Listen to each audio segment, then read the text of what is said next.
ኃጢአት ላይ ስንሰራ እንወድቃለን ተውበትና ኢስቲግፋር ስናደርግ እንመለሳለን ይሄ ነው መልእክቱ እንጂ ወንጀል ከሰራ በኋላ አንድ ሰው ተውበት ማድረግ ሲገባው በሰደቃ በኸይር ስራ ማካካስ ሲገባው አላህ የጻፈብኝ የቀደረብኝ ስለሆነ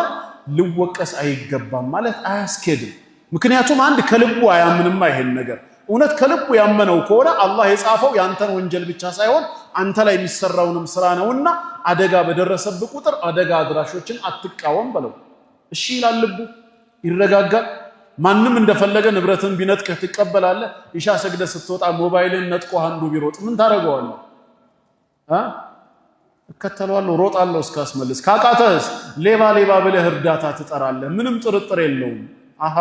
ያንተን ንብረት ለማስመለስ እንዲህ ትላለህ መነጠቅህ አላህ የቀደረው ነው አይደለም ልክ ቅድም ወንጀል መስራትህ ቀደር ነው እንዳልከው አላህ የቀደረው ነው በቃ ተመለስ ካለው ሞባይሉ ራሱ ሌባው ይዞት ይመጣል ቢባል በፍጹም ሰበቡን ማድረስ አለብን እሺ ለምንድን ነው አላህ ሸርዕ ላይ ብቻ ይሄን ወንጀል የምንጠቀመው ለቀደር ይሄ የጀብሪያዎች አካሄድ ነው አልዓብድ መጅቡር የሚሉት የትም ርቀት የማያስኬድ የተሳሳተ ግንዛቤ ነው